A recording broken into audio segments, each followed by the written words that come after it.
Welcome to those of you that are starting to join today's session. We'll get started here in about 3 or 4 minutes. Thank you.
Welcome to those of you that are joining. We're going to get started here in just a moment shortly.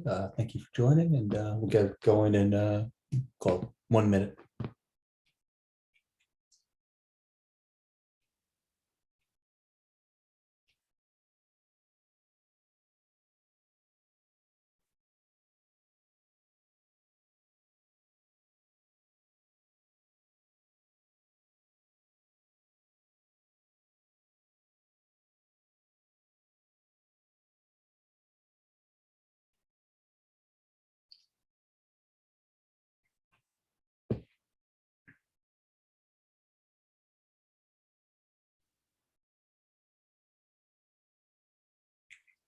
All right, so why don't we go ahead and get started here. So thank you everybody who has joined so far, and some of you are still coming in, so that's good to see. We're going to get started, and my name is Josh Brothheim. I'm going to be leading today's session, and hopefully you're here for Cloud SIEM fundamentals. If you're not, that's what you're going to learn. So hopefully you're in the right place. Hopefully you joined us yesterday as well. We're doing a admin security kind of track over the next 3 days. So yesterday we did administration. Today, we're going to be looking at the Cloud SIEM fundamentals, and then tomorrow we'll do Cloud SIEM administration. So hopefully you can join us for the whole thing. But away we go. As we've done in the past, if you have any questions, go ahead and put them in the chat. Odell is one of my peers, is monitoring the chat. So any questions, go ahead, put them in. He'll answer. If it's appropriate for the wider group, we'll bring it up to them, of course. All right, so here is our agenda. Like for our other classes, the agenda is set up with a 3-hour block of time. First 2 hours are going to be devoted to the lab, the slides, the content, and then the last hour will be set aside for the exam. So once again, if you joined us yesterday or for any of our classes, same deal, you kind of know it. In this case, we're going to be alternating between the slides and the labs, as you kind of see here in the agenda. So we're going to start with the review. We'll do some labs. We'll talk about threat investigation with Cloud SIEM. We'll do some labs. We'll talk about customizing and tuning. We'll do some labs, and then we'll take that exam and get a break in there somewhere. So probably in about an hour 10 or so, we'll take a break. As a reminder, also, if you attended yesterday or not, we're still offering our Uber Eats. So take a certification, pass it, send the certificate to us with your job title, and we'll send you a $15 Uber Eats voucher. I think I mentioned yesterday we're a little behind, so I don't think we'll be quite 48 hours until you get it. Probably be, if you send it today, probably Monday, but you will get it shortly. So definitely a way for you to get some free food and earn something for taking an exam. And as a reminder, you can also do this multiple times. So yesterday you took an exam, today you'll take one, tomorrow you'll take one. That sounds like 3 meals to me. So certainly feel free to send it in for 3 vouchers. All right, so now that we're done with the giveaways, let's talk about Cloud SIEM. and specifically the data pipeline. But what is Cloud SIEM first? So Cloud SIEM is a cloud-based enterprise-grade enterprise-grade security information and event management system. And that's where the SIEM comes in, security information and event management. So that's an acronym. And we'll refer to it as Cloud SIEM continuing. We're not going to call it security information and event management system every time. So Cloud SIEM is going to leverage Sumo Logic's core functionality, which is going to include the data collection, as you saw yesterday, that ingestion, storage, and threat intelligence.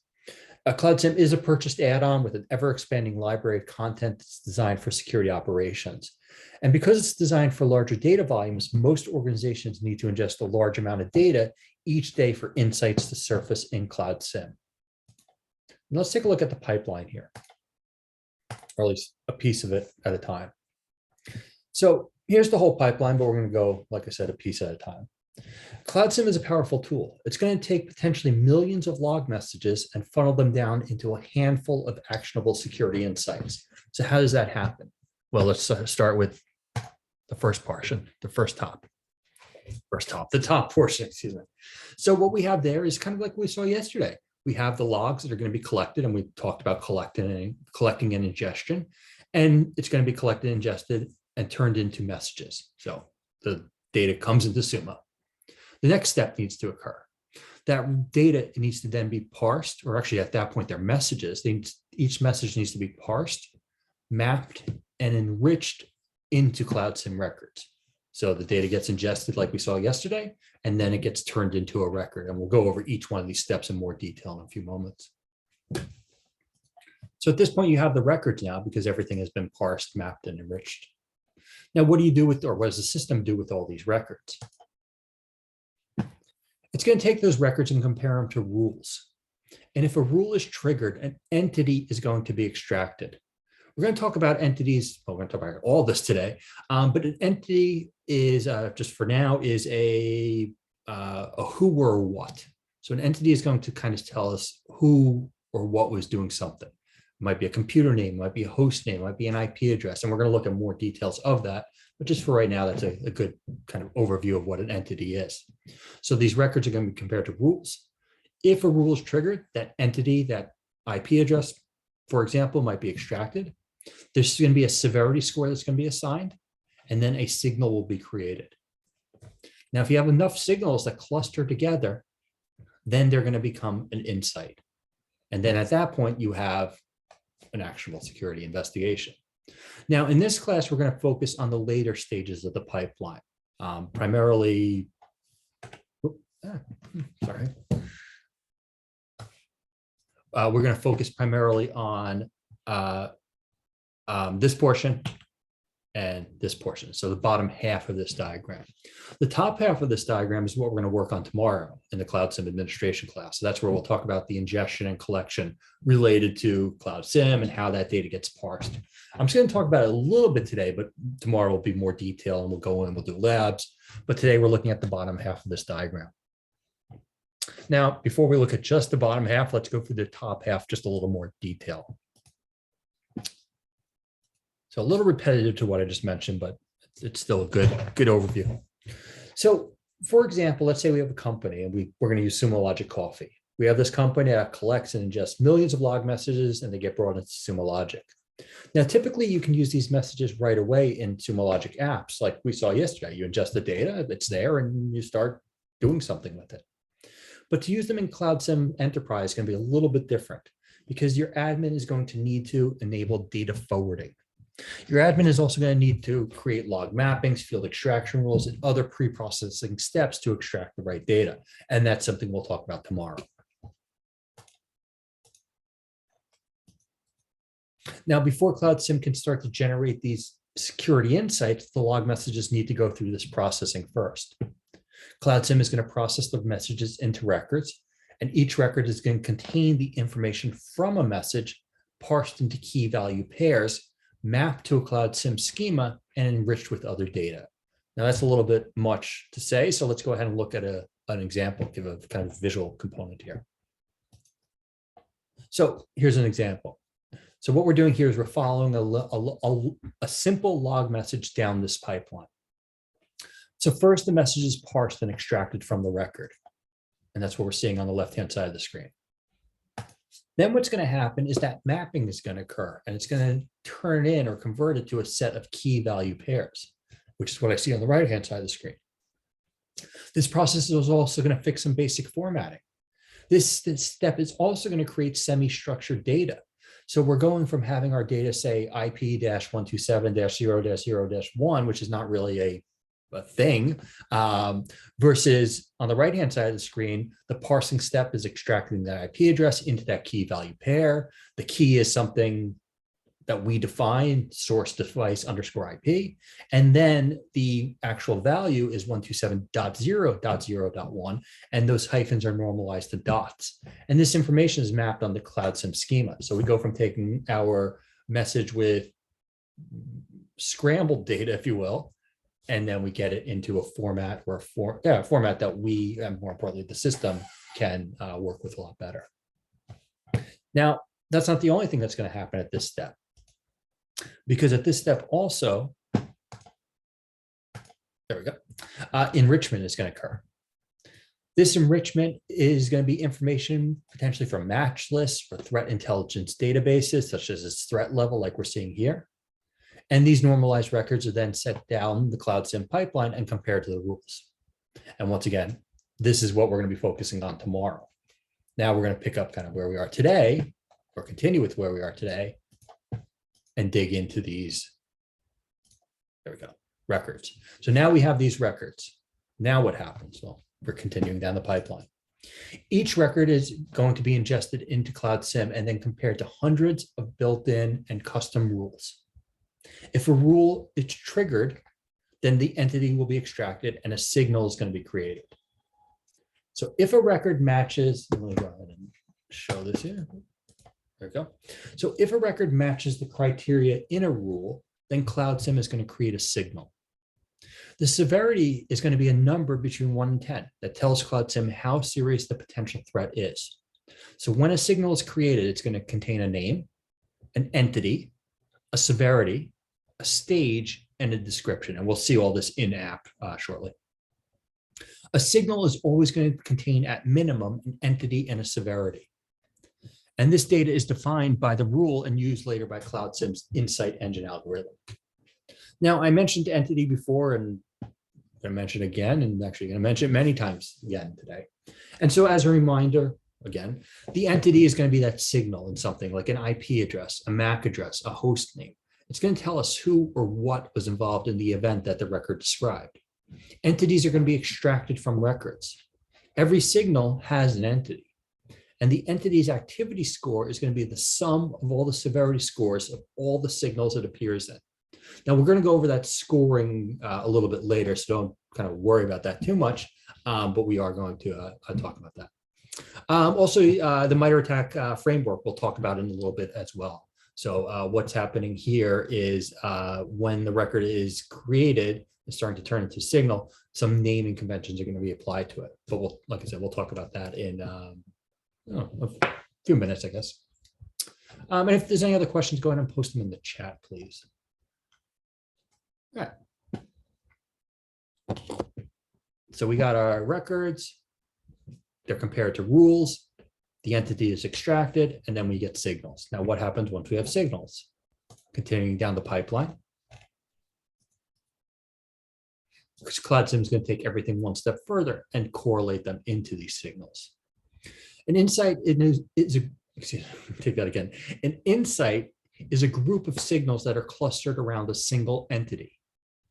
Now it's going to get a little mathy here, so don't get too bogged down. We're going to go over this later, but an entity, an insight is created when the sum of the severity scores of the signals with the same entity goes above a certain activity score within a certain time frame. And by default, this is going to be an activity score of 12 within the last 14 days. For example, if a rule is triggered with a severity score of 6, and then another one is triggered with a severity score of 6, you then have a severity score of 12 in the last 14 days. And so an insight would be created. Once again, we're going to go over that math a few more times, but that's essentially what's taking place.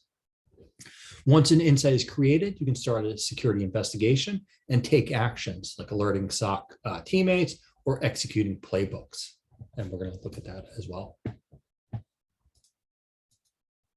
All right, now this diagram or chart is kind of blurry, not blurry, it's just these dialog boxes are kind of blocking it, but we're going to look at this in a moment. And what we're showing you here, or attempting to show you here, is the insight radar.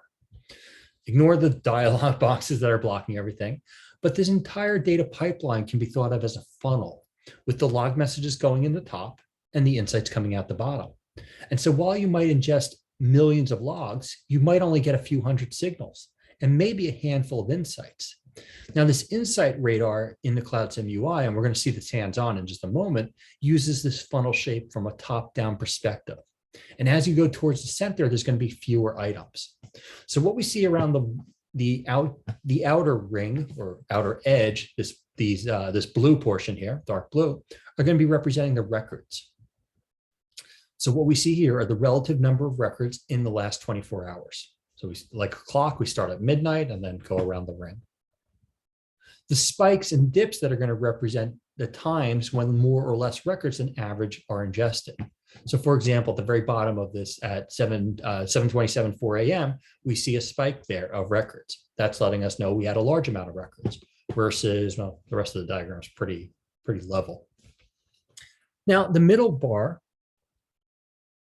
or middle circle rather, excuse me, with the bars, this is going to represent the signals that are generated from these records. Each bar represents the number of signals generated at the time. So once again, using these kind of the bar graph feel, the larger or higher bars represent the larger amount of insights that, a larger amount of signals, excuse me, that were created. And then finally, we have an innermost circle. And what we see there are insights represented by those triangles. Now, some triangles may represent two or more insights. If multiple insights are generated at the same time, we might see an example of that in our data, but this is what we're about to look at. So you're going to see this, like I said, hands-on in just a moment. All right, there's a question in the chat. Do you need a threat intel subscription separately? No, that should be part of the enterprise package. So you shouldn't need one. But Sumo rep can certainly help with that. But yeah, you shouldn't need anything extra. All right, what I want to do now is log into the environment, and I also want to give you some labs. So we're going to do a few things here, kind of the same drill as we did yesterday with logging in. And if you weren't here with us yesterday, that's fine. We're going to log in using service. The website will be service.sumologic.com. The account we're going to use is training plus analyst. Yesterday we used training plus admin. Today will be training plus analyst. Number. Pick a 3-digit number. It can be the same one you used yesterday or not. It really doesn't matter. And then the password is Feb 2022 exclamation point. What I'm also going to do is put in the labs. Just give me a moment. Also, like we did yesterday, once you log in, if you can just let me know the number that you're using. No problem if there's overlap in numbers. Just want to make sure everybody can get in. And then in the chat, I think this is it. Yeah. I've put in the student lab guide. So what you should have is Sumo Logic logged in, and I'm going to log in a moment. And then you should have this lab guide. And we're going to start with lab 0. And we're going to do it together, but if you want to start ahead, you can. So let me just log in to join you guys. And once again, any questions, of course, just let Odell know, but I think you kind of know the drill here.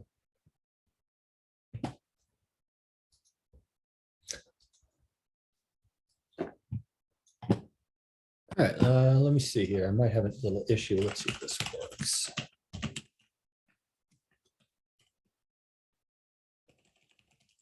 All right. All right. So what we want to do once we log in is we're going to be in Sumo Logic. We know Sumo Logic now. I'm not going to do the whole tour again because we're going to get out of this view pretty quickly. What we want to do is we want to go to the black bar, which hopefully is open. If it's not, just open it with the 3 horizontal lines. And go ahead and click on Cloud SIEM Enterprise. And when you do, Yeah, I just need to, what you should have happen is the ability for you to then view the Cloud SIEM Enterprise. Now I'm just having a little VPN issue, so I'm just gonna try and fix this real fast.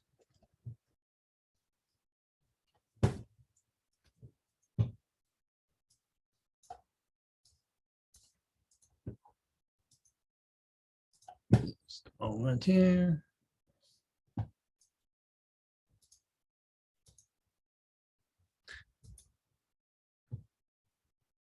All right, so hopefully you're logged in, like I said, and getting there. I just need one moment here. VPNs.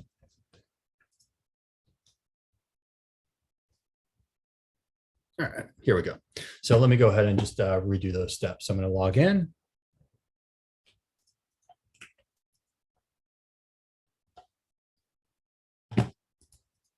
There we go. And I'm going to go to Cloud SIEM Enterprise. And what I should get is exactly what you're seeing right now.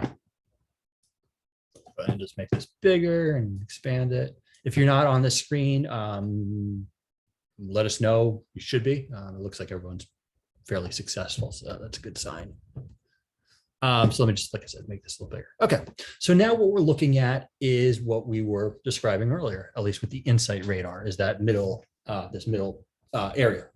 So for this lab, what we wanted to do is lab 0, we wanted to log in, which you did. So very straightforward first lab, but we have to start somewhere. With this lab, I just want to point out as it says, the heads up display HUD icon right here. We can go ahead and click on that, and we'll bring us back to this page. So as we start to navigate away from this this home page, we can always revert back to it. And we will want to do that a few times, and I'll let you know when. So lab 0, pretty straightforward. It's just logging in, and I think we're all about there. So now let's go into lab 1, which is really looking at the UI. Now this is the Insight Radar, and as you see here, probably a better illustration of it. We see our records going around. We see our signals going around, and we see a big spike over here. And we also see our insights. Now, these normally would show up as new. This is a training environment. We had a class this morning, so that's why some of the things are just not in a new status. Normally they would be. And that's okay. The fact that they're not new is okay. This middle Insight Radar, we're going to use it in the labs. So let's go ahead and play with the labs now. What we want to point out here with the labs is really this portion here, but it's the when we update this lab, the radar, how to say this, when we update the time, the radar will adjust appropriately. And what we see here is an example of the pipeline and how effective it is. By default, we should be in the last 24 hours, and this time range we're going to be able to change, and we will in a moment. But before we do, what we're seeing here is in the last 24 hours, 28,000 records have come in. So 28,000, well, 28,000. Out of those 28,000 records, 2,000 signals were created or identified. Of those 2,000 signals, there's only 3 insights. And so as somebody who's going to be utilizing this information, essentially this system is letting me know, hey, you came in, there's 3 things you need to look at. And in this case, they're already in progress. But it's letting me know I don't need to look at 28,000. I just need to look at 3. 3 is a lot easier to look at than 28,000. And so this is going to start to show the power of the system. What we wanted to show in this example was just the filtering and the filtering with the time feature. So we can modify this. We want to look at the last 8 hours. How many records have been ingested in the last 8 hours? 9,000. How many insights? 0. And we're starting to see that. How many signals have been created in the last 7 days? So this is lab 1, step 1B. We go to the pull down, we choose the last 7 days. We start to, once again, see how effective this is. 194,000 records, 8,000 signals, and there's only 21 things we need to look at. So in the past 7 days, there's just 21 things versus the scary 194,000 things. So the system is taking all that information and distilling it. Once again, when we modify our time, we see the radar adjust appropriately. We see our peaks and valleys. If we want to see how many insights have been created in the last 24 hours, once again, use the time filter, go back to 24 hours, and there we have it. And as mentioned, the HUD is changing with us. And so what we're going to do in lab 1-2 is take a look at these. So if we're looking at the last 24 hours, what time were the most records ingested? And so what we're looking for is this peak here, closest to, actually this one's a little bit higher.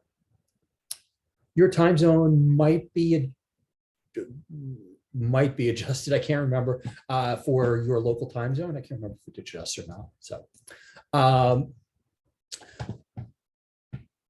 and then if we're looking at the fewest record, we would be looking at the lowest portion here. So right about there. Now, there was a question in the chat about the statuses. What's the difference between new and in progress? Well, what we're going to be able to do shortly is take these statuses, these insights, excuse me, and own them. So by default, they're going to come in as new because nobody owns them. They're new to you, new to the environment. But then you specifically can start to claim these. So I might claim one, you might claim one, and somebody else might. And now you have ownership over them.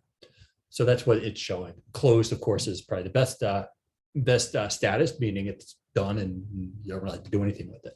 So that's what that's reflecting. And we'll look at those statuses, the modification of those eventually, probably another half hour or so. All right, let's see, continuing with the lab here. In what time were the most signals created in the last 24 hours? So you can go to 24 hours, look for the bar, the highest point, and we see it there. When were the fewest signals created? Well, there's actually a big chunk here where there were no signals. And so that's the answer for this. So once again, just trying to get you used to using this. And then how many insights have been generated in the last 24 hours? Well, we see them represented here with the triangles. Now, it is possible to have a triangle that has multiple insights if it happened during the same period. In this case, we have 3 triangles, we have 3 insights, the numbers match up, but it is possible to have a different number. The other thing I didn't mention, which is actually, I think, probably the coolest thing, and I don't know how often you use the word cool when you're talking about Cloud SIEM, but this heads-up display is meant to evoke a video game feel. It was actually designed by somebody who helped design World of Warcraft, excuse me, easy for me to say, which is was a very popular video game. So it's meant to, like I said, be easy to look at, give like a heads up display is meant to give up, a quick understanding of what's going on. Okay. What I want to do now is introduce the rules. So what we're going to do is we're going to go to the top nav bar and we're going to go to rules. When we do, we're going to see all the rules that are in the system. As sort of mentioned, we didn't really get into it too much yet, but there are going to be a lot of rules by default. Sumo is going to load rules on a periodic basis. And so of these 657 rules, probably 655 of them are real. This first one's a test rule. In fact, I'll delete it. But most of these are real and get updated periodically. And we're going to talk about that probably a little more tomorrow, but we'll go into it as well. So now we're starting to see those rules that exist. What I want to do is I want to just introduce the filtering because it's important to know how to filter in these. So what we can do here is we can start to utilize the filter. So if, for example, we wanted to look at or see how many rules have a name that contains the word firewall, we can go ahead and use our filter. So we can do name, contains, or matches, depending on kind of where you want to go with it, but ultimately firewall.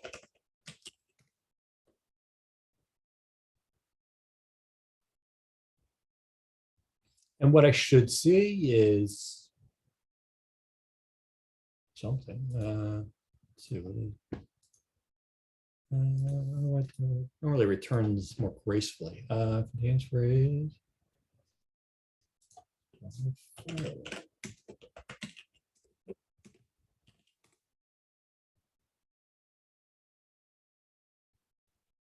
There we go. So that's what it should then return. And you should have the same amount as me. Yes, you should have 11 as well. And if you don't worry about it too much. But now we're just looking at the rules. So we're just using filters, nothing crazy new, but it is different than some of the other filtering that's done within Sumo. We can go ahead and utilize the filters in a few different ways. So if we want to see rules that have severity scores higher than 8, we can go ahead and use the filter, look for severity greater than 8. And greater, let me try that again, greater than severity greater than 8. Enter. There we go. And so now the system is taking those severity scores that are created or associated with these rules and just displaying them. And we're going to talk about these scores in more detail as well. A little bit today, a little bit tomorrow. Finally, if we want to look for the tactic, and we're going to talk about tactics which are related to a MITRE ATT&CK framework shortly. I'll kind of wait to talk about that, but what we can do is start to look for these different tags.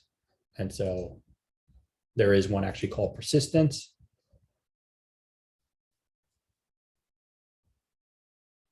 And don't worry about that one is kind of a, not a trick one, but there we go. It should show some things. All right, so playing with filters. Before we finish these labs, I want to go into step 4, which is entities. I described entities before. We once again talk about those a lot today and tomorrow, but I want to show you them. So when we click on the entities tab, these are those who or what. So these are those IP address, host name, usernames, and really those are the most common entity types that are starting to be cataloged or categorized, depending on how you want to look at it. So what we're seeing here is these are starting to show up in our records, and we're going to do stuff with them shortly. We can go ahead and use the filters here as well. I'm going to kind of, I guess I'm already doing it. If we want to look for activity scores greater than 5, greater than 5. And so that's filtering. And then finally, really the last portion with this lab is just, once again, reintroducing the icon on the top left. Clicking on it brings us back to the HUD. So we're going to do more with those labs, or more with the labs and more with the UI in a moment. More slides to come though, unfortunately, in between. So let's jump back to the slide deck. I think we're good on questions. Yeah. All right, so back to the slide deck. And as we just did, we looked at Cloud SIEM, we looked at the summary stats on the left, the insight radar, the built-in rules, and the entities that are being tracked. All right, now we want to go deeper.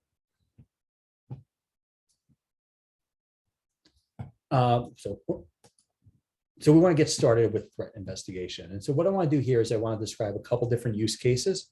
And then what we will do is we will use one of these use cases and go through a scenario. Just a good way to describe it. So here's a few that we can talk about, and then we'll pick one that we actually use. So we have some fictional companies that we are going to turn into use cases today. The first one is, and these are just situations. So the first one is Financial Logic. Financial Logic is a major player in the banking industry. They meet all the GDPR and international compliance standards, but for them, their big investors, the big concern or their big worry are that investors are going to be targets for hackers. So they're concerned about that scenario of investors being hacked. Sumo Pharma, they're a healthcare company. They meet all their HIPAA standards and guidelines, and they're concerned about data privacy too. However, the concern is a little bit different. Their concern about data privacy is they want to monitor all their data to make sure the patient's data is safe and healthy in a digital world. So concerned about data privacy, not necessarily hacking targets, but data exfiltration. Finally, we have Sumo Coffee. Sumo Coffee's company idea is automating the entire coffee business from bean to cup. In addition to consumer protections like PCI DSS, their main concerns include keeping computing costs down while their startup grows. So they're concerned about utilization of resources. How can Sumo, how can this tool help everybody? Well, we're going to see that in a few moments. Before we do, though, a few more slides. Now, talking about threat investigation. Threat investigation is reactive, while threat hunting is proactive. Typically, threat investigation happens in response to an alert. Once you've investigated a threat, you can then hunt for similar threats and take precautionary steps to prevent attacks from happening again. That's threat, but threat investigation, rather, is an iterative and scientific process, much like troubleshooting. In both threat investigation and troubleshooting, you're first going to monitor your system. Once an anomaly is detected, you can make a hypothesis about how it happened and diagnose the problem. As you dig deeper, you might revise the initial hypothesis and find more clues about why or how the attack or error happened. As you investigate and trace the events and try to answer as many as these WH questions as you can about the event to tell the story. So when you're doing this investigation and doing this tracing and tracking of the events, these are the questions you want to ask yourself or think about. Who is behind the event? What assets did the event affect? Where did the event occur? When did the event occur? Why did the event occur? And how did the event occur? Once you've discussed that or thought about that at least, then you can take some action to resolve the issue. And there's many actions you might take in response to an incident. You might want to work with your IT team to isolate and wipe laptops that might have been infected with malware if that's related to the issue. You might need to work with your HR team to enforce mandatory anti-phishing training to prevent future attacks if that's been a cause for concern. So the approach and the action you take might be quite different. And we're going to look at how those actions are flagged, I guess you could say, shortly. Now, a day in the life of a SOC analyst utilizing Cloud SIEM.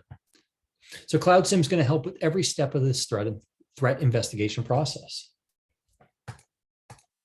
Cloud SIEM is automatically going to detect and monitor potential threats by analyzing millions of records and distilling them into a handful of insights with a low false positive rate. And as we saw, you can choose the insights from that homepage.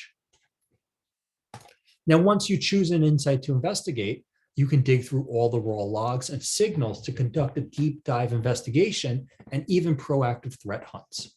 And we're going to do this shortly, this investigation. You can then organize your thoughts, make hypotheses, and take notes about your investigation in the comments of each insight. And this is going to be really helpful because it's going to allow you to share your ideas with your SOC teammates and help you keep track of your investigation. As I've alluded to a little bit before, taking action. You can also take certain direct actions from the insight. You can email teammates. You can create JIRA tickets. You can execute playbooks, and you can do other custom actions with the actions button. And then finally, you can update the insight. You can mark it as in progress, as we saw earlier, or closed.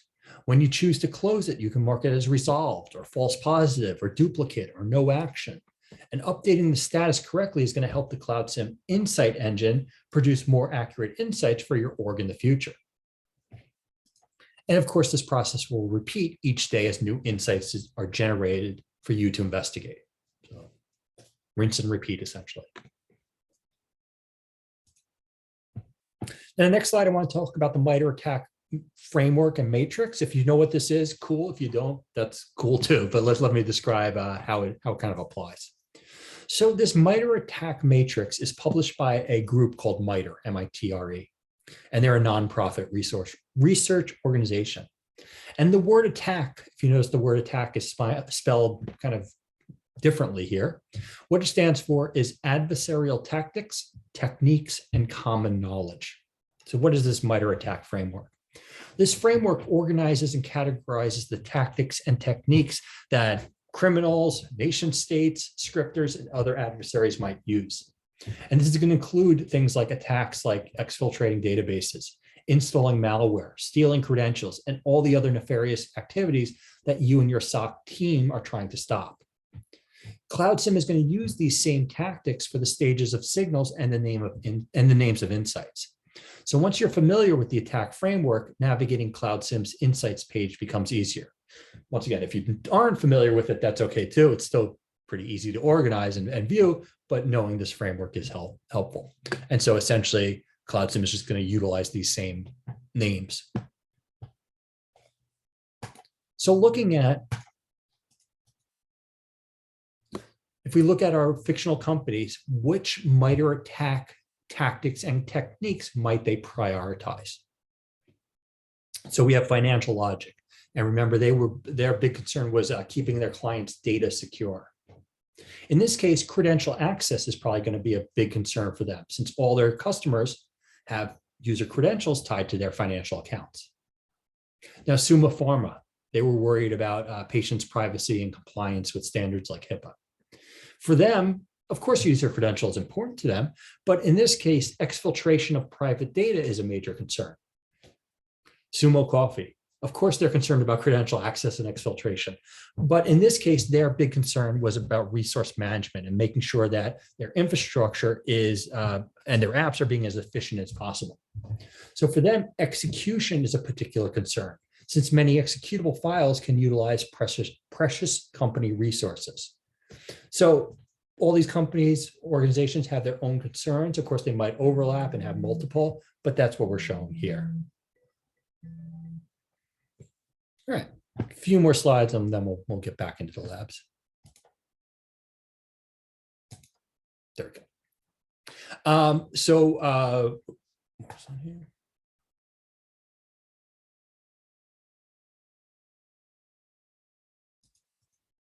There we go. Sorry about that.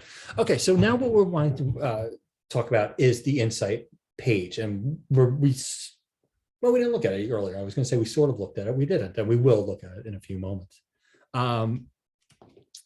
But this insight page is going to show you everything you need to start unraveling your security event. So when these signals cluster together, Cloud SIEM is going to use these tactics and techniques to name the insights that they generate. The insight's name is going to point you to how the event occurred or why the adversary is behaving that way. For example, a tactic named like discovery or persistence shows the reasons the adversary has. Similarly, a tactic named like initial access or execution can tell us a little about the methods that the adversary has used. These names are just starting points, and you may need to revise your hypothesis as you continue your investigation. So for example, here on the screen, we have an insight that has been named credential access. Well, why did the event occur? Probably so the adversary could use your credentials. Very straightforward, but that's what the names are intended to be, kind of straightforward in what an individual might have been doing.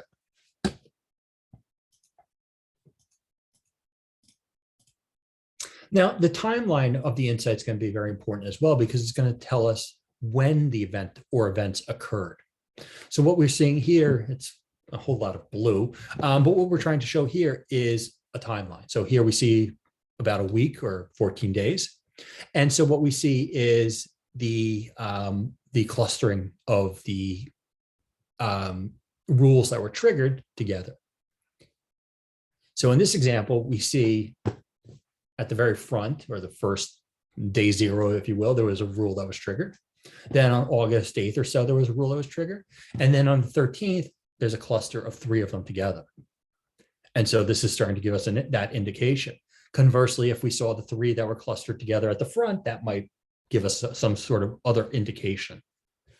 So time is always going to be important to help us understand when things happened. And as well, sequentially, what else was happening during that time period.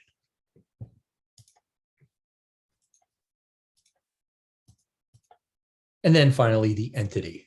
The entity within that signal is going to point to the who, the what, the where. The entity might be an IP address of a hacked device. It might be the location of a database that was leaked. It might be the owner of a website or a domain.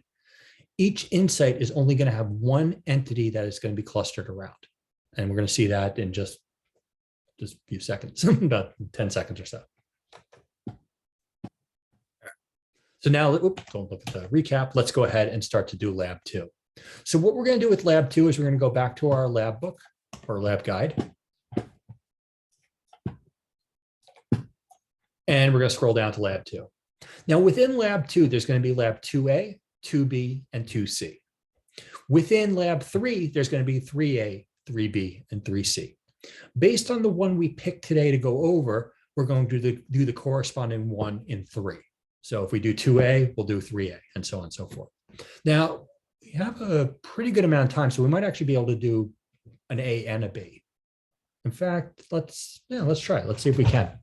So let's go ahead and do 2A first. So what we want to do is we want to use financial logic as our example. So while working for our financial logic, we get an alert about an insight called persistence with initial access. So let's go ahead and find it. What I'm going to do is I'm going to copy the name. You don't have to, but it's just less typos. I'm going to go back into Cloud SIEM, and I'm going to go into our insights. And now I'm seeing a whole list of insights. You may be in a list view by default. If you are, I'd encourage you to use the board view just because it groups the things based on the new, the in progress, the various stages. You don't have to, of course, just visually, it's just a little bit easier to see. And what I want to do is this should work where I can just paste let me see, do I have one? Yeah, so go ahead and just paste that phrase of persistence with initial access in the filter. And then what I want you to do is look for one of these insights that says persistence with initial access. There should be a bunch of that. Doesn't really matter if we overlap or anything like that, so just go ahead and pick one. So hopefully we're all together where we're in Cloud SIEM, we're in the insights, and we're looking for a specific or a grouping of insights of persistence with initial access. And so, like I said, let's pick, trying to find one further in the bottom so you guys can get one further on the top here. So I grabbed one. So now I have my insight, or will in a moment. All right, so let's go through this screen. What's going on here? So a lot, because this is showing us the insight. It's showing us, if we start with the left-hand side of the screen, it's showing us the status. I don't want to do anything in progress. Somebody else is working that. I can assign it to somebody. I can work it. I might want to send it to somebody else, but I have those controls. I have the entity. Remember, the entity is going to be what the insight is clustered around. So this is going to be kind of the common thread between all these different events that have occurred. They're all going to be associated with this IP address. Let's see, what else do I see in here? I see my tags. So the system has automatically tagged this insight, labeling it with these things. So I could, if I clicked on one of these at random, this name alone should give me an indication of what has gone wrong or what is associated here. And that's what we should be seeing. And then the center of the screen is probably the kind of meat of it, because that's going to show us our timeline. So we see that right here. We see something happened, and then we see something happen later in the day. In this case, we're not seeing a week or 2 weeks. We're seeing what about I guess about a 24-hour period. And then down below here, we start to see these events. So we see this happened, then later this happened, and then later this happened, and then later this happened.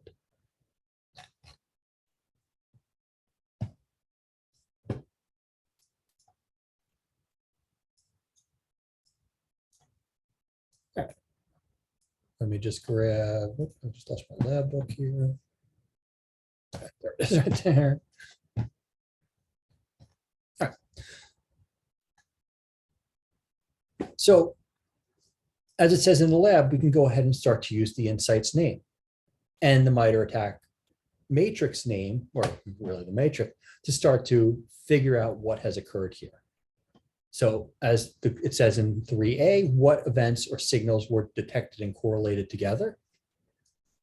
We see, don't click on that, I was going to, but we see the signals right here. So here are the 4 signals. The question is in 3B, what is the total severity score of the signals in this insight? And so here's the severity score for first one, second event, third, and fourth. And so what they add up to is 3 plus 4 plus 3 plus 5. Now, what we know is they add up to more than 12 automatically, because at 12, that's going to create an insight. This insight was created, and so I know it has an activity score of 12 already because it was created. So it had to have that. And then once again, 3 plus 4 plus 3 plus 5 gets us 15. Let's see. So what else do we see in here? What order did the events happen? Well, chronological order gives us some of that indication here. So we're starting to see what's going on from a time standpoint.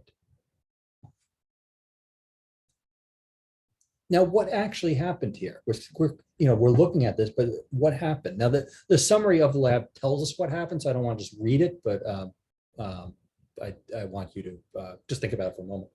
Question was, how is the severity score calculated?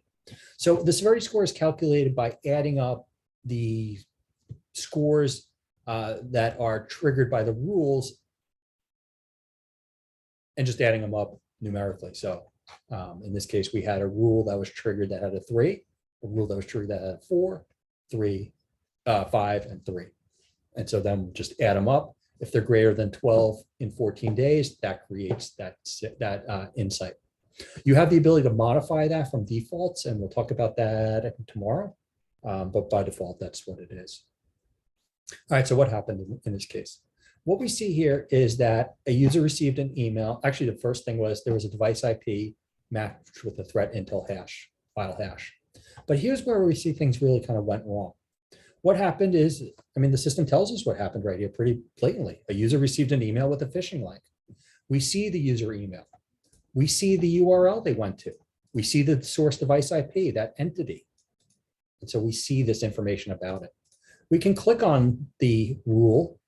We're going to get a bit more information, probably more than we need for right now, but we can start to get a little more granular in here. So here we see the action. Somebody actually clicked on an email. So what happened? First, a known phishing link was received in an email. Then somebody clicked on the email. As a result of clicking on that email, a malicious file was allowed to be downloaded. The user clicked on the phishing link and then downloaded that file. And then what we see here is CrowdStrike, the threat intelligence, detecting this zip file. This zip file is known to be malicious, and so the system is letting us know that. And then what should happen, as it says, once again, many different approaches, probably go to HR and tell, or the person's manager and tell them, don't click on phishing emails. It sounds like a simple solution, but it kind of is. So, let's see. So there was a question about in the chat about anyone's under a list mention. Let me see.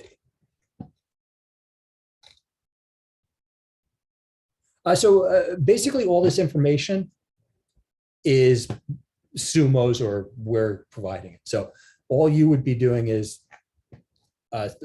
basically the system is identifying these things that have occurred related and started to apply all this data. So all this information is supplied by Cloud SIEM, I guess, by Sumo. All right. Let's see, what time is it? We can do. I'm sorry, just thinking here.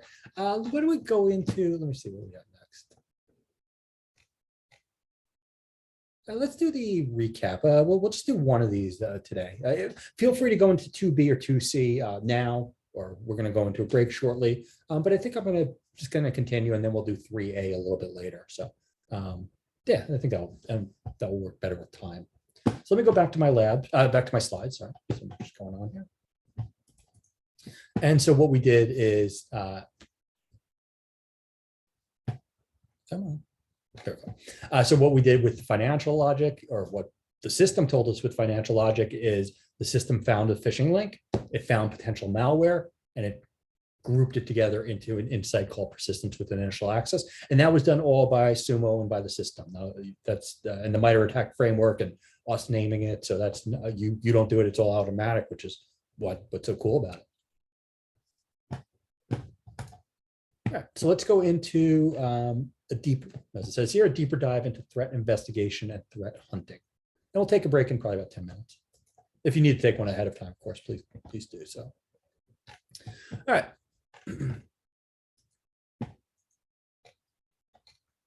So insights are going to be really helpful. They're great because they provide a high-level summary of potential security events. Because of Cloud SIEM's threat intelligence and the sophisticated correlation engine, very few insights are going to be false positives. So they are all worth investigating. However, sometimes you may want to investigate deeper to really understand what happened. Or you may want to do proactive threat hunting work to find potential problems before they begin impacting your systems. This is where the signals tab is going to be helpful.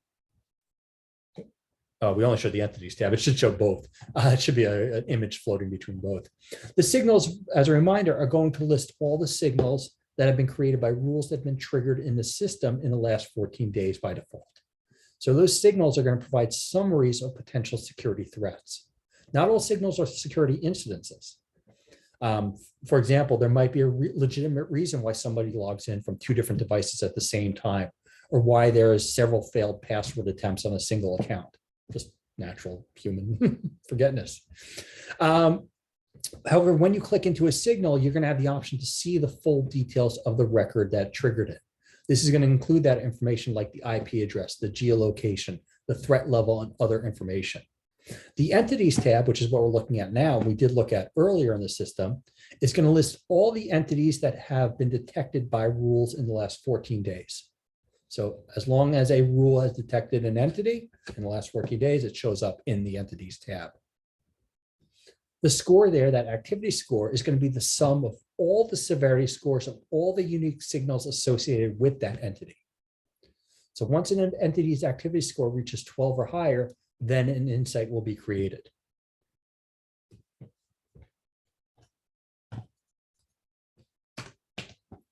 Now, context actions I want to talk about.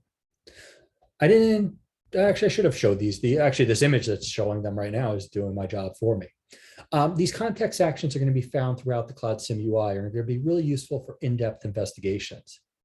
As you see here, basically, you'll go to an entity, an insight, a signal, really, they show up all over the place. And you're going to hover next to these entities. And when you do, as we see here in a moment, I guess I shouldn't wait. There we go. We see that those 6 dots appear, and then we see a menu or really a context action menu appear. Now, from that context action, as you can kind of see in the image, you can do a lot of different things. You can take an entity and insert it into an API call. You can do a DNS lookup on it, and there's other tasks. In addition, admins can add custom context actions, and we're going to do one of those shortly.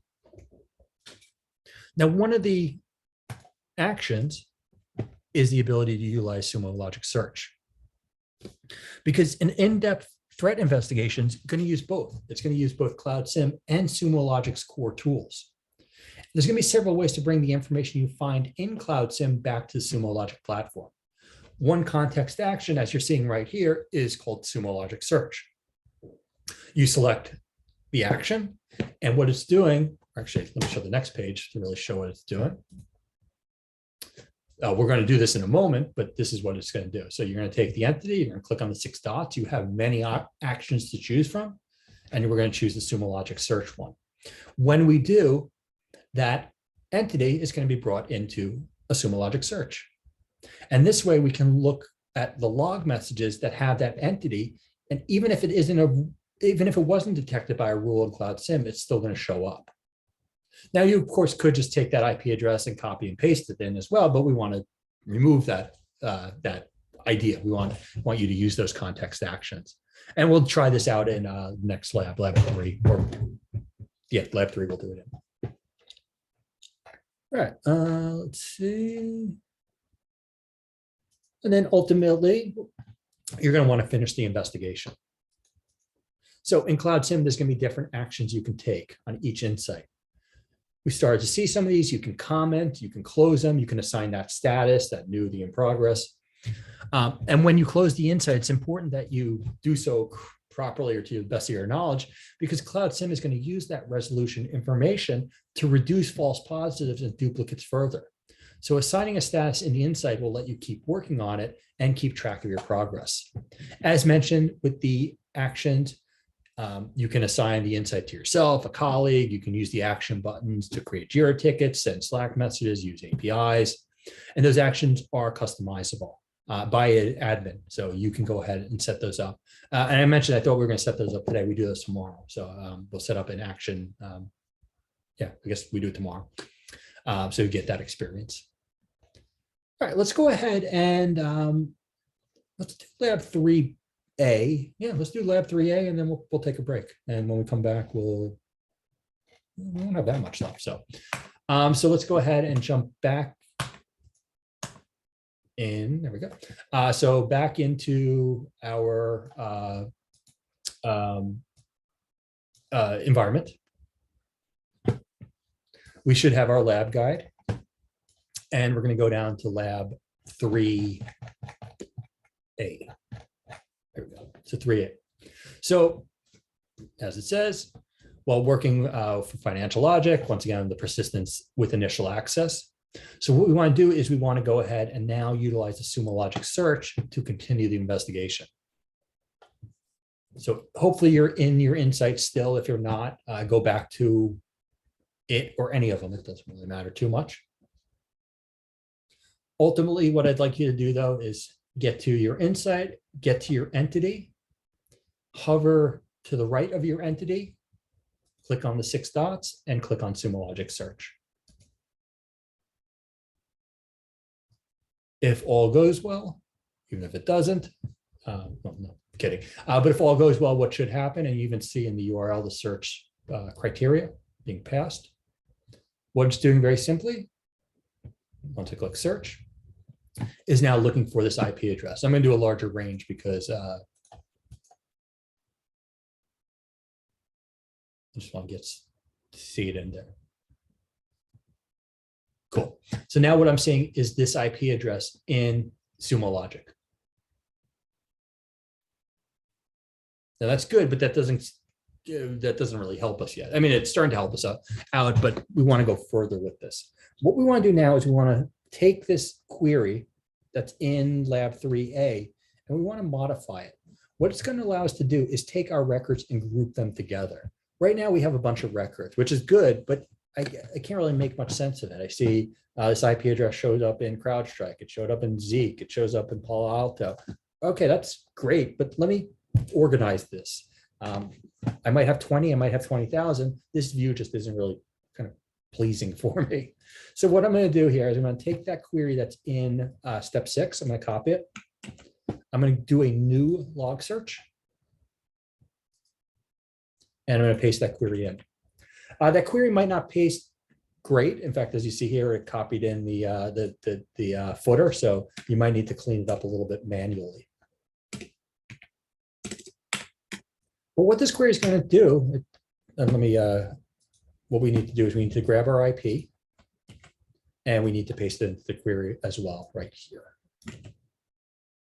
The other thing I need to do here, and this is just due to the fact that this is a PDF, is the quotes did not copy correctly. So I need to redo it.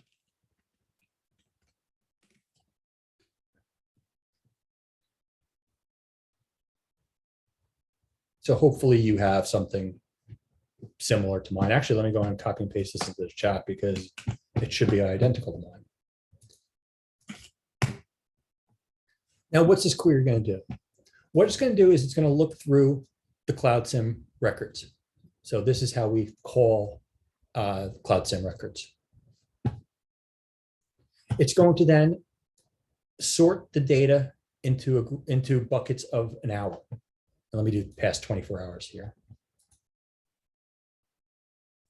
And let's go ahead and run it. When I run it, what it's doing is it's looking for this IP address in all the Cloud SIEM records. And what it's doing is it's then grouping them based on vendor, product, and time slice. Let's see, hopefully it shows up more data. Yeah, it doesn't have too much. Let me see if I can go further back.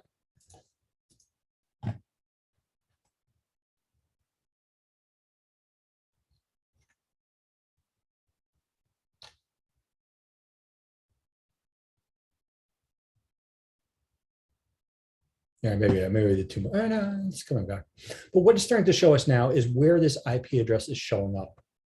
So it's showing up in our CrowdStrike records and showing up in Proofpoint, which is good. It's being flagged. It's being counted.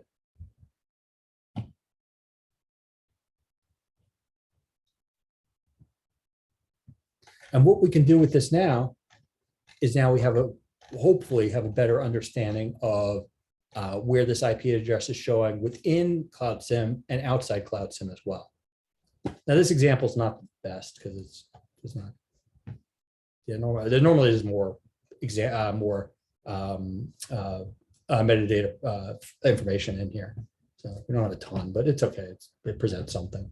And we're starting to see the groupings of time as well. So this occurred from 7 to 8. This one did as well. Well, they all did because we're in a training environment, so the data just replicates. All right.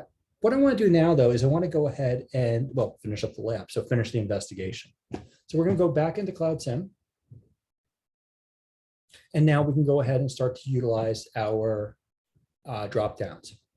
For status, well, it's no longer a new because we've now looked at it. So I probably want to set it in progress. Or maybe I want to close it if I'm done with it, just depending on, if it needs to go to somebody else or not. I'm going to put mine as closed. I'm going to say I did what I needed to do. When I choose close, I have the ability to put a resolution. And the resolution is going to be important, remember, because the system is going to use this resolution in the future to determine things that are occurring. So we do want to be fairly accurate with it. Now, of course, for today, it doesn't matter, but in the real world, we would want to pick something appropriate. As you see here, if it's a duplicate, it even forces me to choose the duplication so it can learn off of that. I'll just do resolve for now. I can put comments in. I'd certainly encourage you to do so in the real world so that when somebody looks at this, they know what to do with it. But ultimately, you would close the insight and you'd be done with it. And then you'd go on to the next one.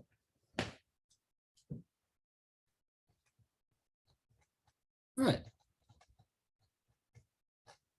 So let's go ahead and let me go back to my deck. I think we're about ready for a break. Let's see here. Did that. Yeah, let's do a break now. So we'll take a 10-minute break. As we did yesterday, grab a snack, grab a beverage, come on back, and then we'll finish up. Make sure this gets going. There we go. So yeah, 10-minute break. We'll come back. We don't have a ton left to do, so we will be out of here a little bit earlier today, which I don't think anyone's against. Do a few more labs, and then take the exam. So have a good break, grab a snack, and talk to you all in about 10 minutes. Thank you, everyone.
All right, everybody, welcome back. All right, everybody, welcome back. Hopefully you had a good little break there. We're gonna pick up where we left off. So let me go ahead and yeah, let's jump in here. So what we're going to finish up talking about today is rules and customizing and tuning your Cloud SIEM environment, utilizing those rules. So let's go ahead and start to dig into this. So what are the Cloud SIEM rules? So once you've completed a few investigations, you may want to modify or add rules, data sources, match lists, and other pieces of the Cloud SIEM puzzle. It's not required, but these modifications can help further reduce false positives or alert you even faster. Then the most common thing that you or anybody is going to want to customize are going to be the rules and the insights. The rules are going to be one of the most important pieces of the Cloud SIEM's threat detection engine. All the records that are ingested in Cloud SIEM are going to be compared to every rule that exists in Cloud SIEM. Remember, records are just normalized log messages. If there's a match, an entity will be extracted and a signal will be created. Those entities are then going to be tracked, correlated with other signals to create an insight, which is where most of the threat investigations begin.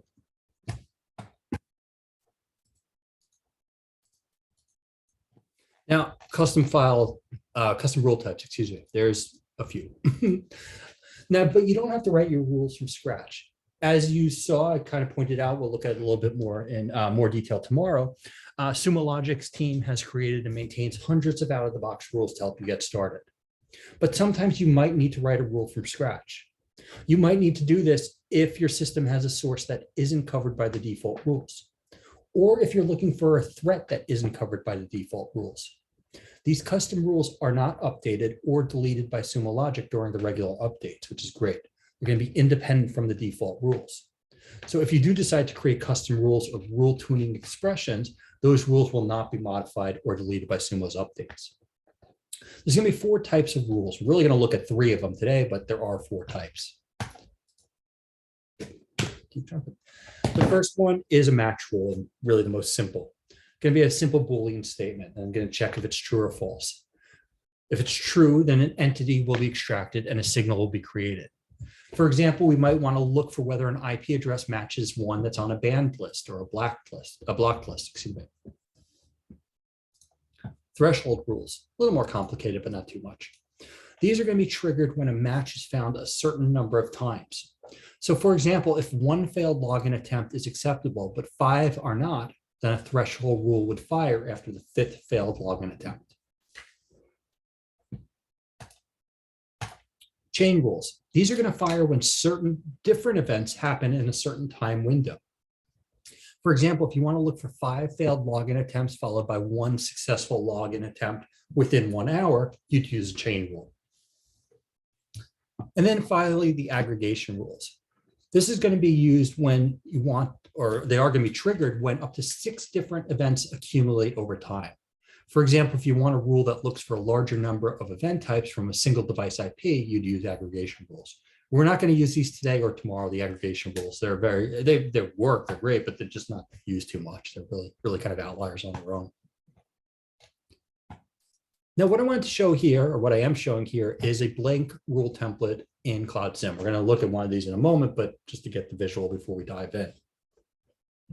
So what you have here is your left-hand side and your right-hand side, your if and your then. If something happens or matches, then a signal will be created. And what we're about to do is start to fill in those blanks. Remember, this is for a rule that we want to create, one that we want to create on our own. So when a rule is created, you're going to configure the conditions that it is going to match. It's going to be a short piece of code and will depend on the rule type you're creating. And you can also add rule tuning expressions. The rule tuning expressions are small exceptions to rules that are appended with an end statement. Now, once we've set the conditions for the rule to fire, we can go and configure the signal that will be created.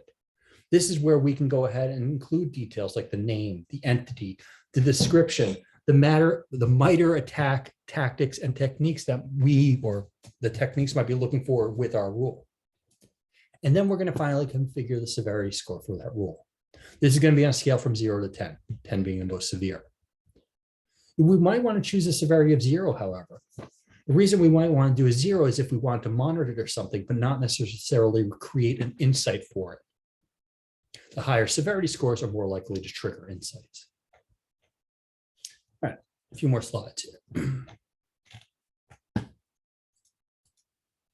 right, so some best practices for custom rules, regardless of which rule type you select. First thing is you're going to want to check the existing rules in the system. As mentioned, Sumo Logic already has hundreds of built-in rules, so you may not need to write a new one. Or maybe you only need to make a small change to an existing rule, like adding a rule to an expression or adjusting a severity score. You're going to need to know your own system well, in that you're going to need to understand the schema and the log mappings of all the records that are ingested into Cloud SIEM to write effective rules. In this case, or in that case, you might want to work with an administrator on your team who knows how to write rules better. And by tomorrow, you'll know how to write better rules. Now, in addition to the system's details about log mappings and other metadata, it's important that you or somebody understands your company's risk tolerance, their risk appetite, their priorities. For example, and if you kind of think back to some of the examples we were looking at earlier, some companies might want to monitor a large amount of outbound traffic, but not consider that to be a threat. So they might assign a rule that shows or flags a large amount of outbound traffic to be a severity score of a 0. Another company might be alarmed by outbound traffic and consider it data exfiltration, and they might assign the same rule a severity of 5. Both are correct, it's just which is more acceptable for your organization. It's important that you understand all the types of rules. If your use case requires a chain rule, but you try writing a threshold rule, the rule might not be efficient or effective, or just might not work at all.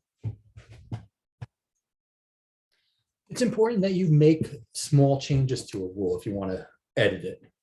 So if, for example, you want to decrease a severity score, currently it's at an 8 and you want to bring it down all the way to a 2, you might try decreasing it from an 8 to a 7 and monitor those changes for a while.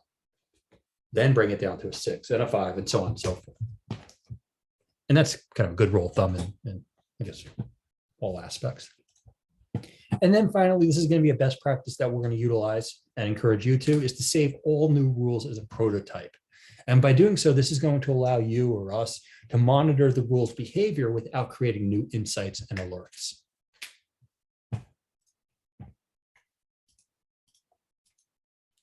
Now, adding a rule tuning expression to an existing rule is one of the easiest and most common ways to customize your rules. That rule tuning expression, as a reminder, is going to be that end statement that you add to an existing rule. And so it's usually going to be simple logic that you add to rules.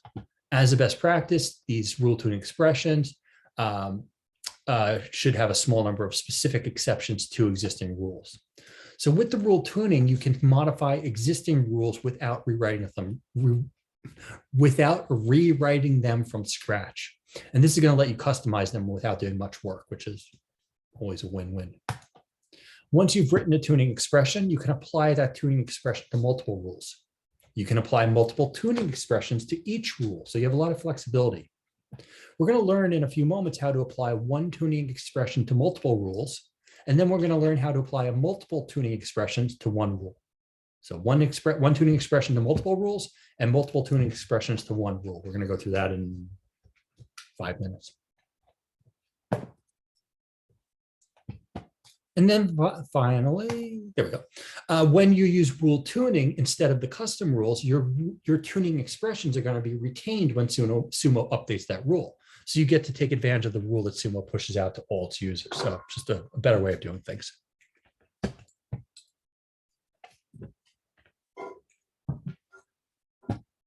Now, talking about creating insights.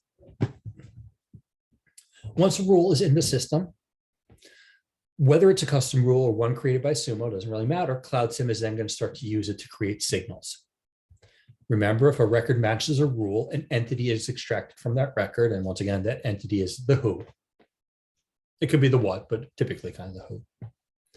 Well, now we want to talk about the scoring, because once an entity is in Cloud SIEM's system, Cloud SIEM is going to track that total severity score, specifically the score that's associated with each entity. And it's going to be tracked as an activity score. And we started to see that when we looked at the entities. Remember, once that activity score gets high enough, which is usually going to be at 12 by default, then an insight will be created. Now let's start to look at the math behind it. It's not difficult math, but it's important that we understand it. And I like this, these next two slides I think are illustrative pretty well.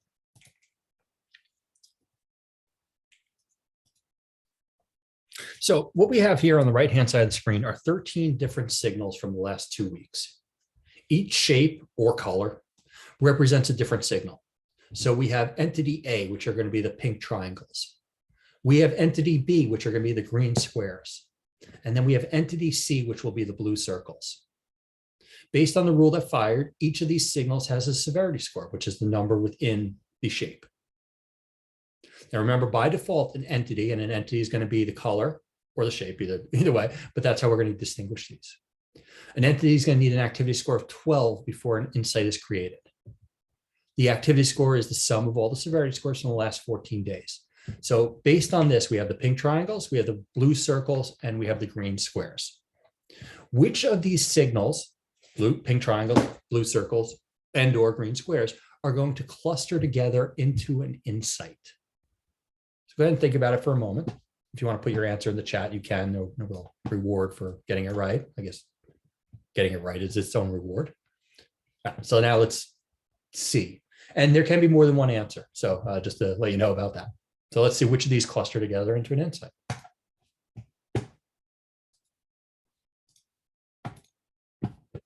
So let's go to entity A first. Entity A is the pink triangles. Those are going to cluster together into an insight. There's only 3 signals there, but they have high severity scores. And so the total activity score is 18, 7 plus 6 plus 5. And so we now have insight 1. What about entity B, those green squares? Those are going to cluster together into an insight as well. Now, in this case, the severity scores are pretty low, 1, 2, 2, 3, and 4, but there's a bunch of them. And so they add up to 12. And so that turns itself into an insight. Now, the blue circles, these won't turn into an insight. Cloud SIEM is going to still track them on the entities tab. It's going to have an entity score or an activity score of 10, 1 plus 2 plus 2 plus 2 plus 3. But until another rule with a severity 2 or higher triggers with that entity, it won't cluster into an insight. So it's not an insight yet until we have one more trigger within our 2-week period.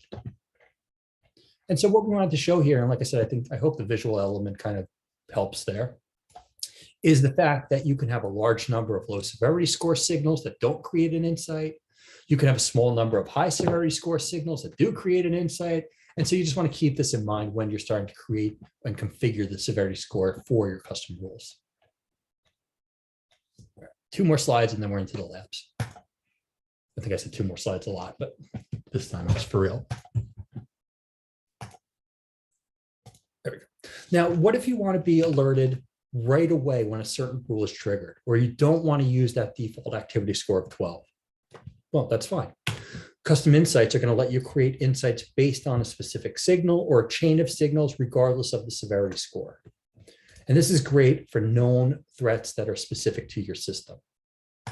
The other benefit of custom insights is you don't need to change any of your existing rules or insights. They're going to keep working normally. So you don't have to adjust any settings for the activity score. Last slide for a little bit.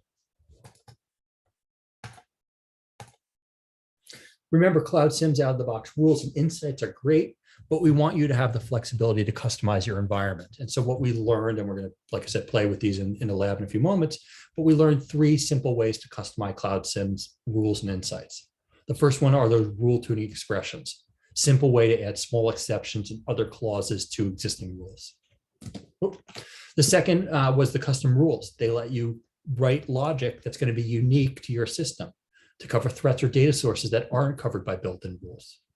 And then finally, those custom insights that allow you to get alerts based on just one rule or a chain of rules. So what I want to do now is I want to go back into the labs. Now your account might have timed out. And if it did, let me go ahead and put those credentials in, although you probably remember them. So we're going to go ahead and log back into Sumo if we're logged out. So so I'll do my training plus analyst 234.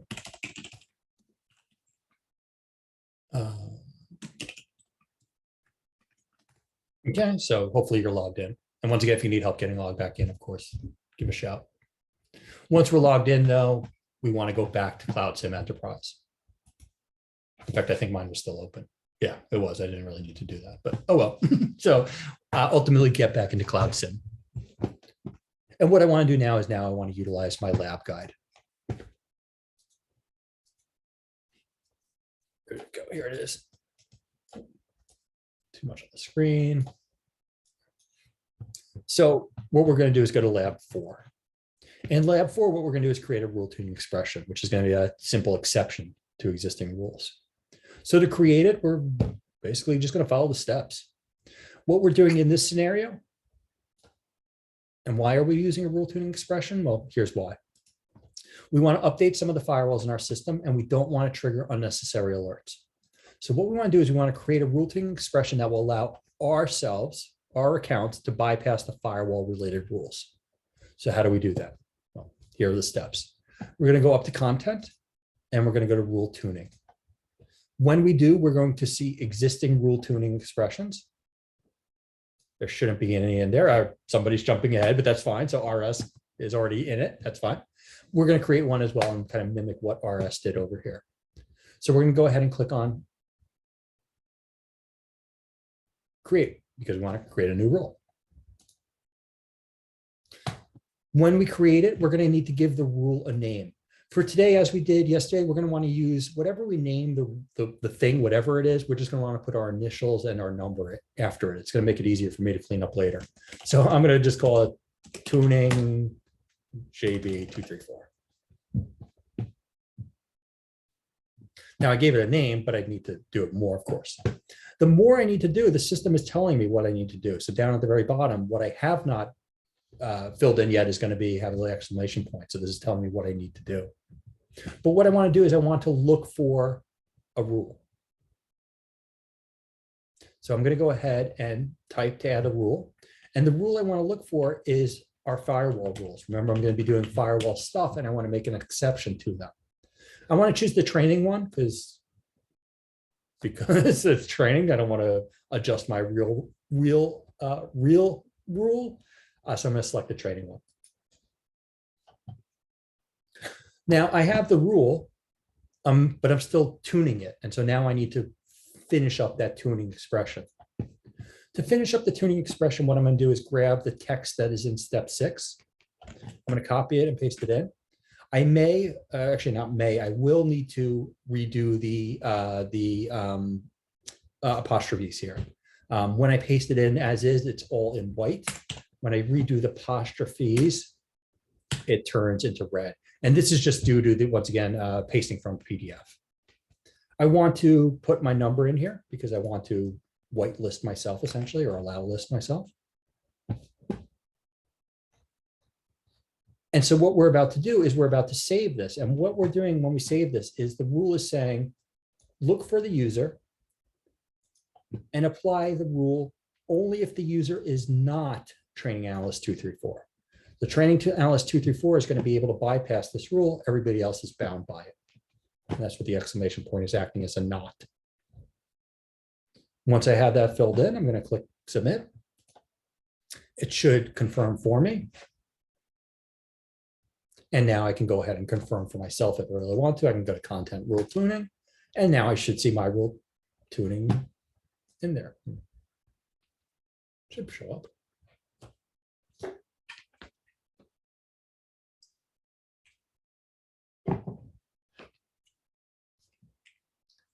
There it is. Cool. I see mine and many of you use yours as well. So great. So now we created that expression. That's lab 4. Pretty straightforward, but important. That's a simple way to adjust that that AWS network, not AWS, the network rule, the firewall rule, excuse me, and modify it just a little bit to allow ourselves. Next, we want to go into lab 5. What we're going to do now is we're going to create a custom match rule. The reason we want to do so in this case is as it says in the lab, and I'm really just reading it from the lab, we're concerned about traffic coming from a particular IP address that's not covered by the default rules in Cloud SIEM. So we want to create a match rule that's going to look for a specific IP address. So how are we going to create this? Well, we're going to go to content and rules, because now we're creating a new rule, not tuning it, we're creating it from scratch. So we're going to go to content and we're going to go to rules. We're going to see all the existing rules, any that Sumo has created, which primarily all these should be Sumo rules. Yeah, all of them are.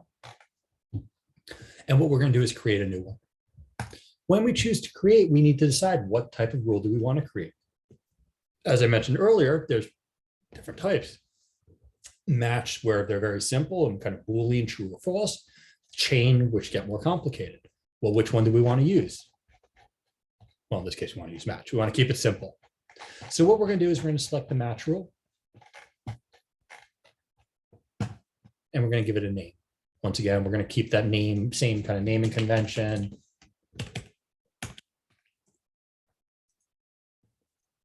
We want the rule to be enabled. Of course, if we didn't want to, we could toggle to disable, but enabling it's usually a good idea. And now what we want to do is we want to specify an IP address that we want to have match the expression.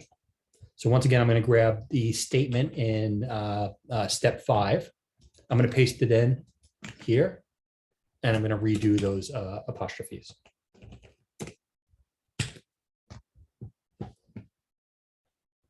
So now we have our rule of what we're looking for.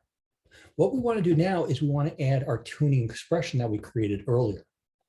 Because what's going to happen is when this rule is triggered, we can go ahead and utilize that still. So we can go to add tuning expression, choose an existing tuning expression, and find our tuning expression in there.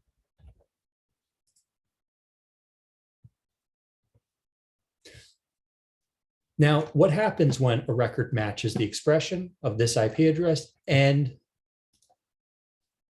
this tuning rule? Well, at that point, now we want to create a signal. And that's what we'll do on the right-hand side of the screen. So what signal do we want to create? And not what signal do we create, on what entity do we want to create this signal? Well, we want to use the device IP. Once again, we can use any of those kind of nouns of host name, machine name, computer name, but device IP is what we want to use. It's what we usually use for these type of things. The name doesn't really matter. I'm going to go ahead and just, as it says here, I'm going to use signal JB234 just to kind of keep consistent. And then I need to put a summary and a description. For now, I'm just going to do test. Feeling pretty lazy. And now I can go ahead and select that severity score. Do I want this to be a 1? Do I want it to be a 10? I get to decide that with the little slider. The closer to 10, the more extreme it is. And I can also use my tags here. So I can go ahead and specify the MITRE attack framework. And so I can say tactic, initial access. Once I have all that saved or entered, excuse me, I'm going to make sure to click this, save this rule as a prototype, because I don't want to create insights. We're just messing around. I don't want to really do anything. And then I'm going to click submit.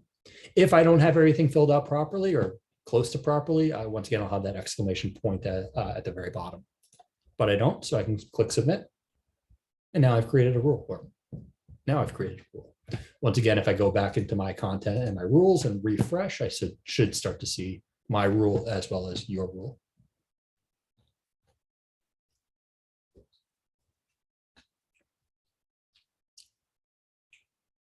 And let's see, I don't want to look too much for it. It should be in here somewhere. There. Let's see, updated.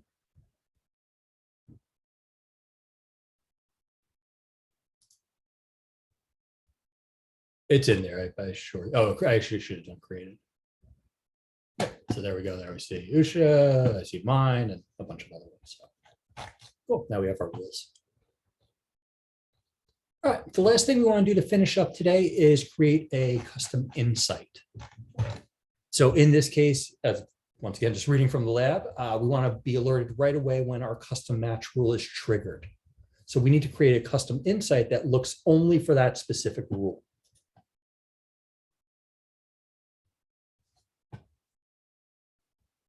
All right. So what I'm going to do here is I'm going to, once again, just going to follow the steps, of course, but go through and add the custom insight. So I'm going to go ahead and I'm going to go to my content and custom insights.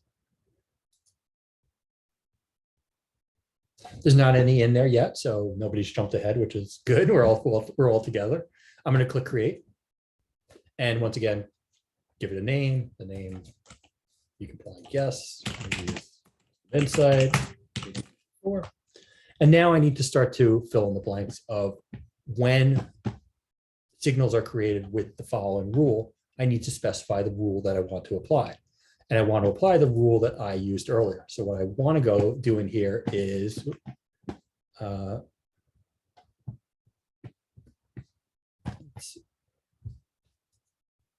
want to change this to rules because I don't want to look at signal names. I want to look for rules.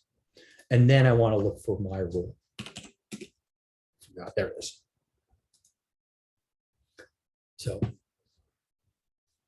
if this rule is triggered in any order, I don't really care about the order, so it's not relevant, then we can create an insight. Once again, for some of these fields, we need to fill in the blanks just because. We can select our tags. The tags are not required, but they are encouraged, especially if you know the MITRE tag framework or you're starting to learn it. It's just going to, once again, help train the system, use common terminology, just a better way to do things. And then you can click submit. Pretty easy, as it should be. Now we have our custom insight. Once again, if we go to content and custom insights and refresh, or I don't even need to refresh in this case, here I see it. All right, let's go back to the slides. Although I don't think we have any left, I think we're pretty good. Let me just make sure. So we did lab 4, did lab 5, did lab 6. Questions. So that's really it for today's portion. Once again, we're going to take the exam and I'll get you guys set up for that in a moment. But like I said, we're also a little bit early, which I don't see any complaints about that either.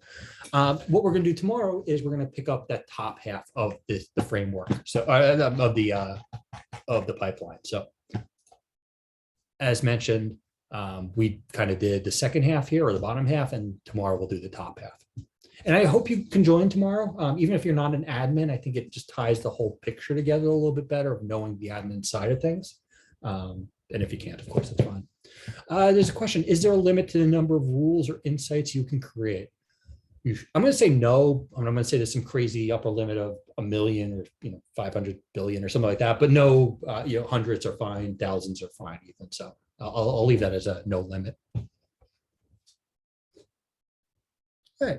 If there's more questions, please ask. But let me start to navigate you to the exam. And once again, if there are questions, like I said, please do ask. So as a reminder, we're going to want to go back into Sumo Logic, the SIP, or we call it SIP, Continuous Intelligence Platform. How do you get to Sumo if you're on or in Cloud SIEM? We're actually going to show this tomorrow, but I'll give you a sneak preview.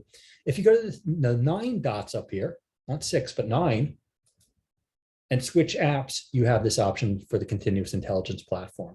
And by clicking on that, that brings you to Sumo Logic Classic, or whatever name you want to give it. Or it should. Oh, come on.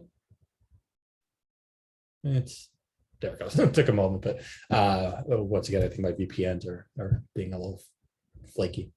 So once we're in Cloud SIEM, in SIP, in traditional Sumo Logic, once again, we're going to want to take this exam as ourselves. We don't want our training analyst to get credit for the exam. So remember, log out, log back in. Once you get logged in fact, let me do it so I can show you with the account I was using. I can't.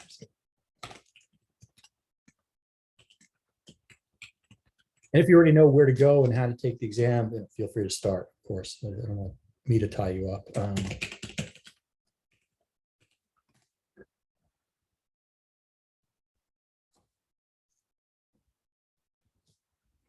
All right, so you'll be, or go home, you'll go to certification, you'll go to get certified.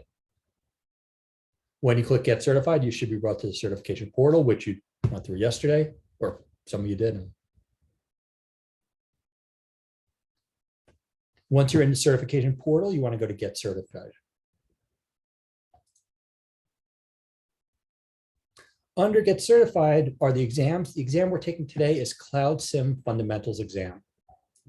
There's a Cloud SIEM Administration exam. That's not the one you want to take. There's a Cloud Security. That's not the one you want to take. It's Cloud SIEM Fundamentals exam. I don't think we have a foreign language one for this one. Not that that should be a problem for anybody. Well, if it is, let me know. But this one's only available in English. For those of you that don't see the Get Certified, you make sure that you're logged in as yourself, not as the training analyst account. The training analyst account cannot see the Get Certified intentionally, or is limited. So,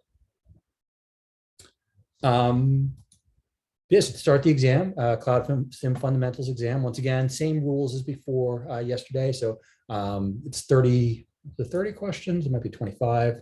It's about 30 questions. So give or take. Let's see.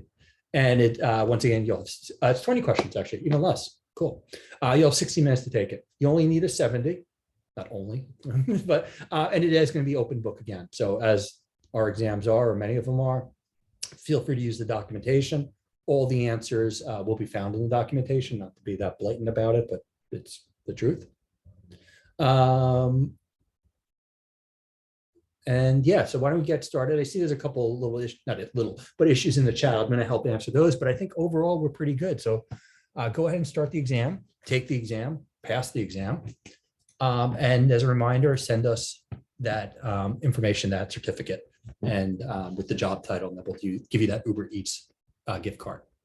So I'm going to go ahead and pause here. Like I said, I'll go ahead and help the chat questions, but otherwise, start the exam. Once you're done, have a good evening, of course, and hopefully you can join us tomorrow. Like I said, I think it will be helpful for you. Cool. The practice account will be available about another week and a half. The first Monday of the month, we change the password. So yeah, whatever, I guess, yeah, about a week and a half, maybe a little longer. All right.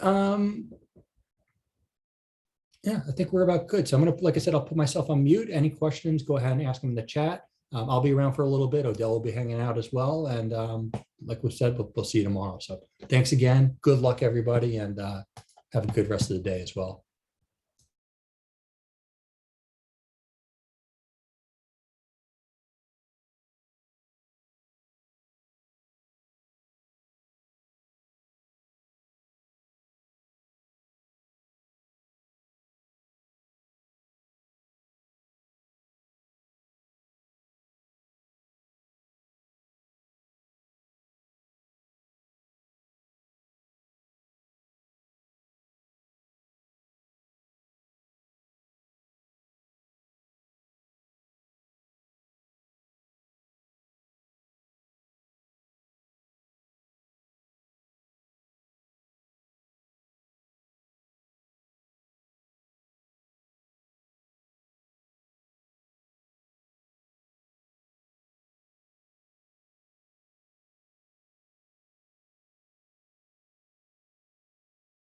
Just one thing I want to show before we leave. A couple of people are asking about the slides, which is great. Glad to hear you're asking about them. We're going to send the recordings later, but let me show you how I can get to the slides. Actually, end of recording. So let me just back up here and I'll show you these steps.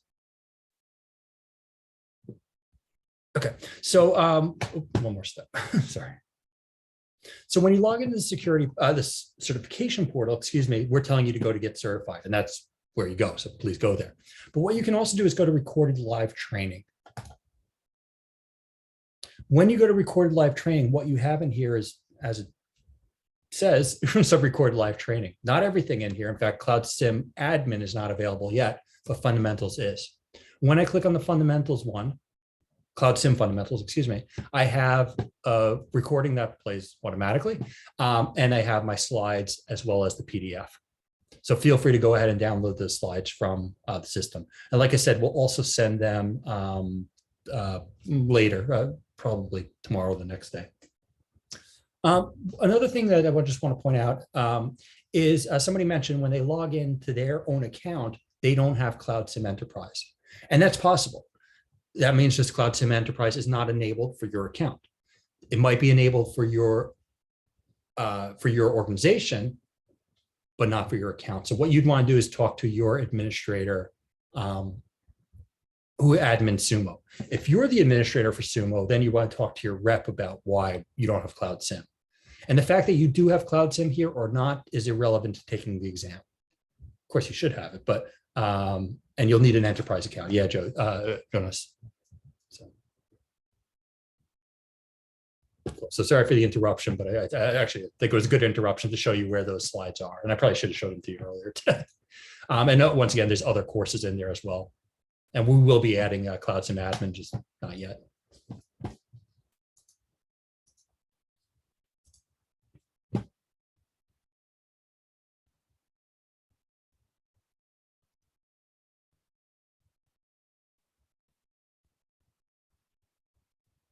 And one last thing I want to show, I'm sorry, there's so many little things here. Because I think Usha is having this issue and somebody else might, so I want to show it.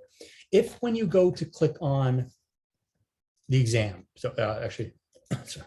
Let's see, do I still have the So let's say you go to certification and you go to click get certified and you don't get brought to that portal. What I want you to do is follow the steps that are on the screen. Not these, actually. Let me get the steps first. Here are the steps. So if you can't get into the certification portal properly, follow these steps. It's an SSL issue. It's actually it's a good security issue, but it just happens in some accounts. But if you follow these steps about clicking on the black bar, clicking on help, community, then you should get an email that you verify, and then you should be able to click on that get certified properly. So Usha, if you're having that issue, and I'm sure somebody else is just, they're not speaking up. So that should resolve it.